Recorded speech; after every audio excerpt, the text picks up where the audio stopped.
দেখুন ইহাদে আমার 3 মাস আগুরু আমার অঞ্চলে নিশা দ্রব্য তার সাথে দুর্ঘটনা সাথে ডকায়তি বন্ধ হয়েছিল যেতলে আমার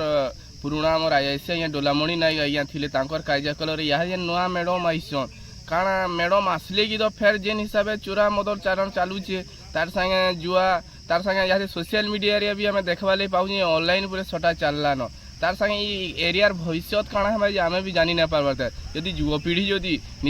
নিশা জিনিসরে যদি আমার সে খাইকি যদি আমার কিছু ধ্যান না দেবে আগে রোজগার যদি না করবে বেরোজগার হয়ে আমার অঞ্চল হি নষ্ট হইবা হেতিলে আমি প্রশাসন আগে আমি বিনীত অনুরোধ করুছু আজ্ঞা এই মদ চোরাচালান যদি বন্ধ করে পারতে বলে আমি আপনার আগে বহুত উপকৃত আজ্ঞা বহুত বড় কাম আমার লাগে করে পারতে যদি আগামী দিন এই নিশা দ্রব্য আর এই সটা গেম জুয়াচিতি যদি অনলাইন মাধ্যমে বি চললা আমার সটা কিংবা জুয়া বি যদি চাললা কিনাড়ে আগামী দিন আমি আপনার থানা ঘেরাও করবার আমি বাধ্য হমু কেন বলে সমাজ ইহাতে যেন হিসাবে অলগা আড়কে যে বসলানো যুবপিঢ়ি মানে বরবাদ হয়ে বসলেন সেদিলে এই প্রতি ধ্যান দেবো। ধন্যবাদ।